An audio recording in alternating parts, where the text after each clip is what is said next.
Boxing to me is one sport I really love. Being a sportsman in Nigeria is not encouraging. They only use you when you are active. We are no more active, they seem to forget you. I have been sick for the past 4 months before my wife cried out that she needed help.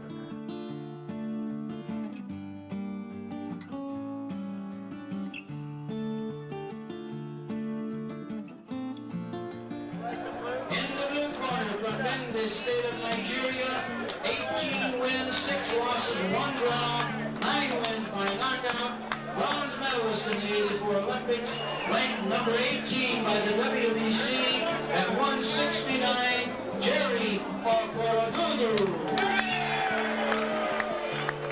My name is Jerry Okorodudu. I'm a national boxing coach for Nigeria. I've been handling the national team for the past 15 years. I represented this country in many international competitions, which include the Olympics in 1984, the All Africa Boxing Championship in 1992, Commonwealth Games, All Africa Games. I represented the country in many competitions.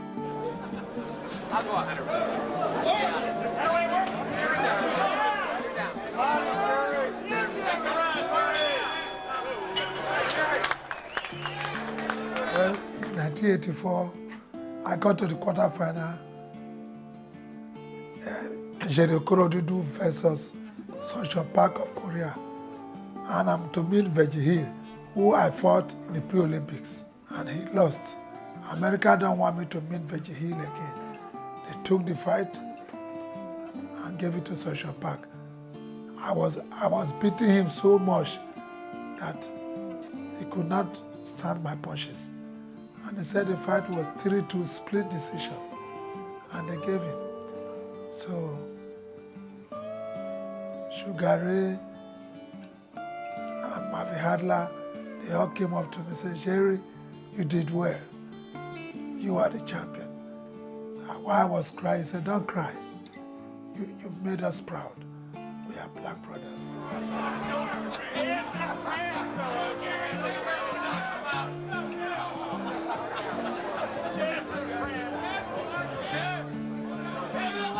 During my boxing day, I fight as an orthodox. I use my left hand to lead, then finish the fight with my right.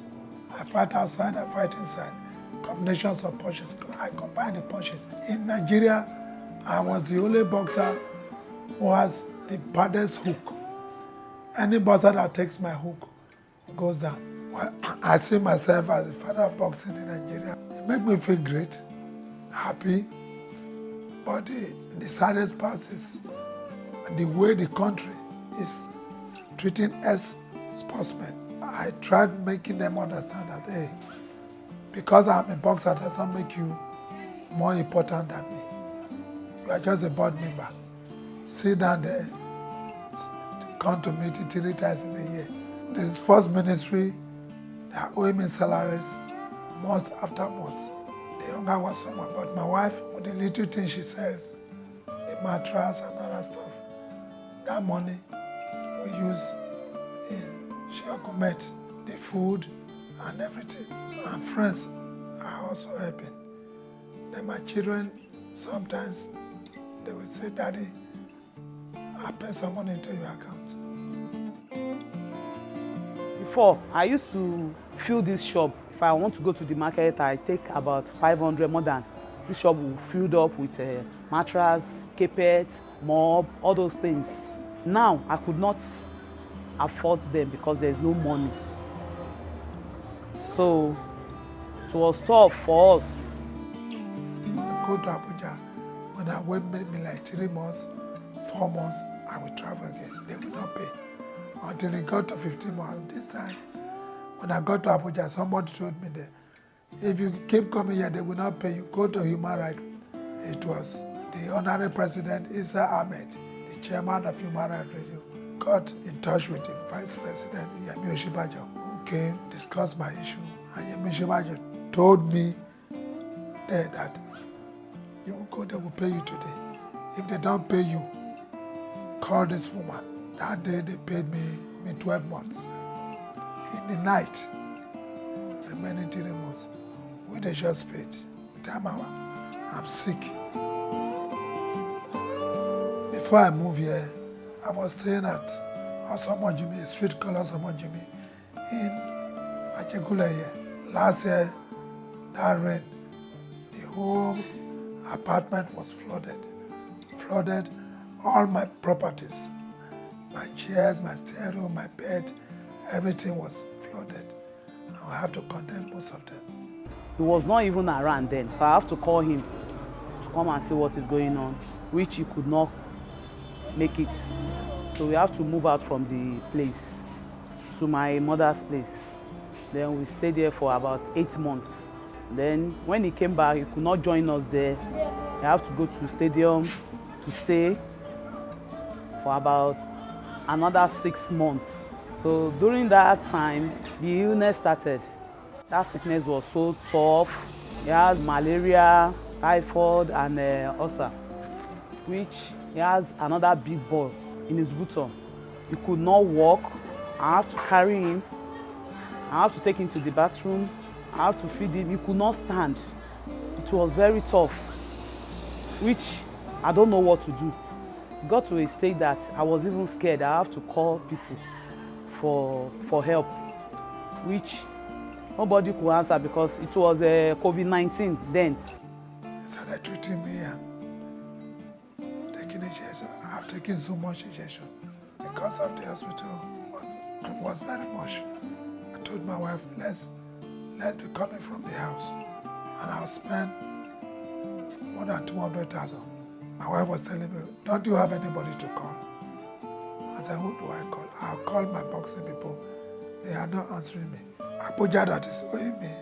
They don't talk. Then I got in touch with Medonyale. So that was how Medonyale started working. She really tried for me. That was how she was able to get 50,000 for the minister to send down before the 300,000 she later sent for my salary. It has been very rough. Very, very rough. Even we are still owing our house rent for about 2 years before we left. But the landlord said, anytime we have the money, we should come and give it. Even the hospital bill, we have not finished paying the hospital bill. Then I pray they should just help him to start his work. By the time he will get recovered, to start his work back, so that he can be able to provide for his family and the children. My boxing club, Daddy J Boxing Club, was booming, but coronavirus came and all the children have to go home because in boxing when you teach, you get close contact. I cannot go closer to the children and their kids. And now, stadium is locked down. You cannot enter the stadium. Anybody watching this segment will know that I, Okorodudu, I can walk. Give me a job to do. Support me in this my boxing I'm doing. As a coach, help me talk to the minister. If you can, anybody, talk to the minister. I need to be given my job back as a coach so that I could be able to feed my family and pay my rent. I don't think I should be begging to pay us rent. So please, if you can talk to the minister, tell him I want my job back as a coach of boxing in Nigeria.